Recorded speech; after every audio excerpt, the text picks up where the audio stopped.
Hello everybody, Prime Productions here, and this is going to be a bit of a different video than normal. Sorry.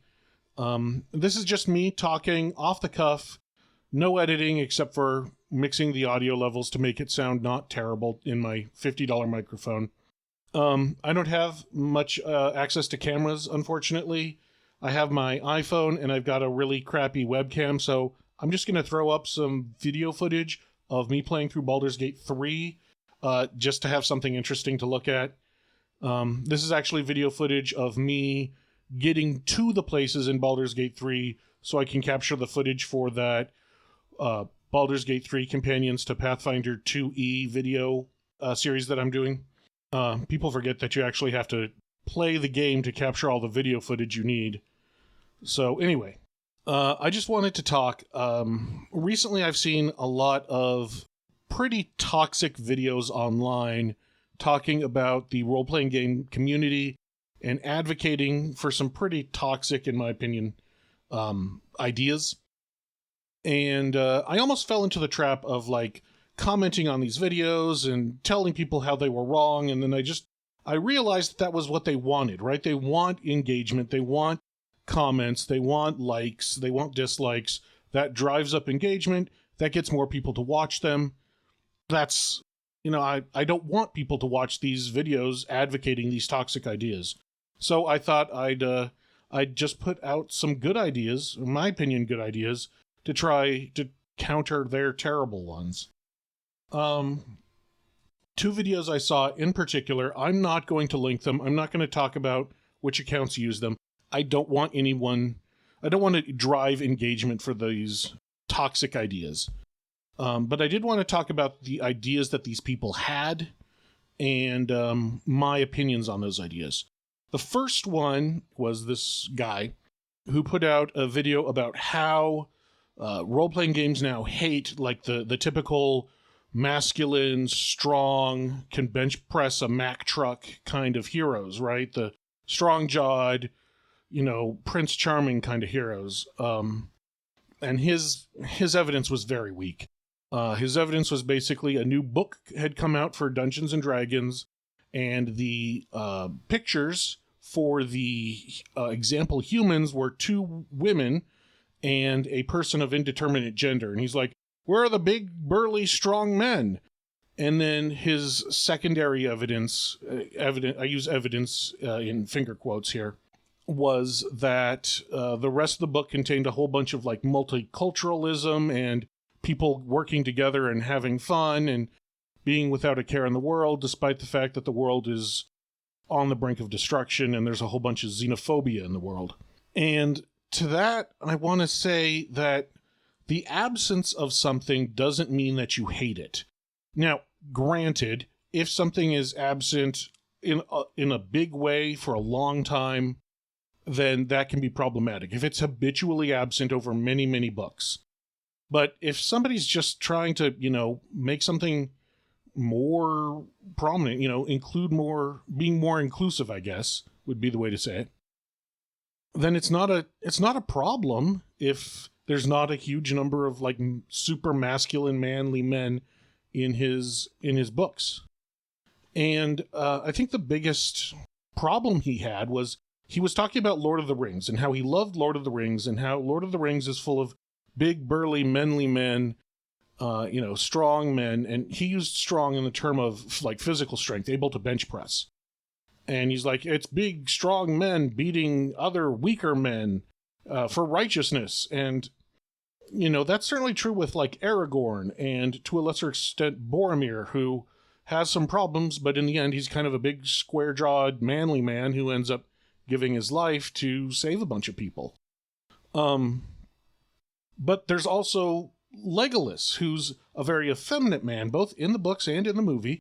And I'm sure he's strong enough because he can pull back a big war bow, but his strength is attributed to his skill, to his dexterity, to his extraordinarily sharp elven arrows, not to his super-duper strength, right?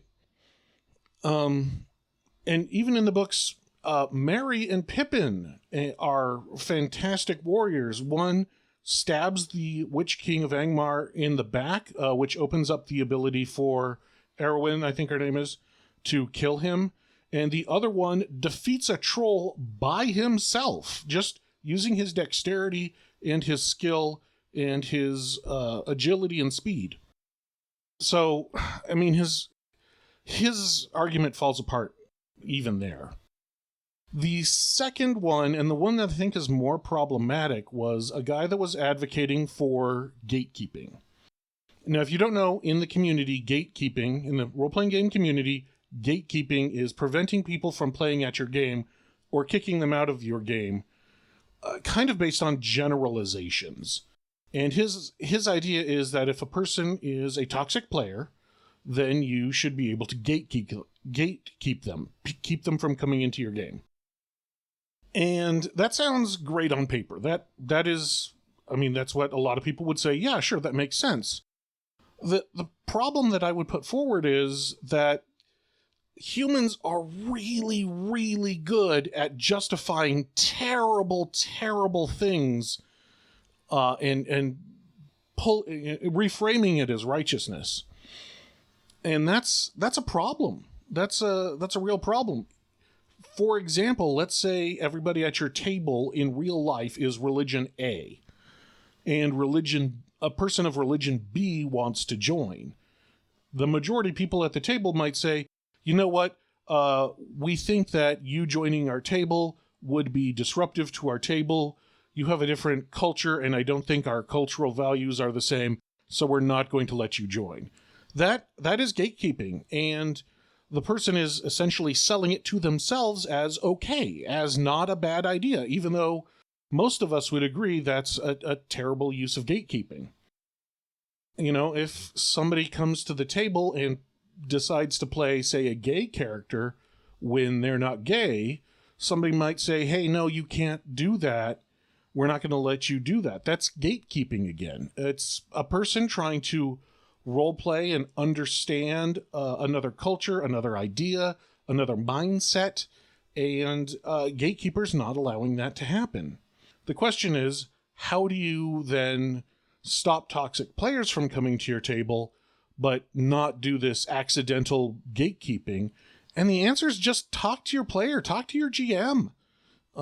You know, if you're having a problem with somebody, instead of gatekeeping them or walking away from the table, just talk to them, right? If you're GM and you're considering gatekeeping someone, a player might be able to show you that you're in error. If you're a player and you're being toxic, a GM could maybe point out that you're being toxic, and you could adjust your behavior accordingly. Now, if somebody refuses to adjust, then maybe it's time to consider kicking that individual out of the group. But that's not gatekeeping. That is kicking an individual out of a group for being a jerk. So those are the things I just wanted to talk about today to get off my chest.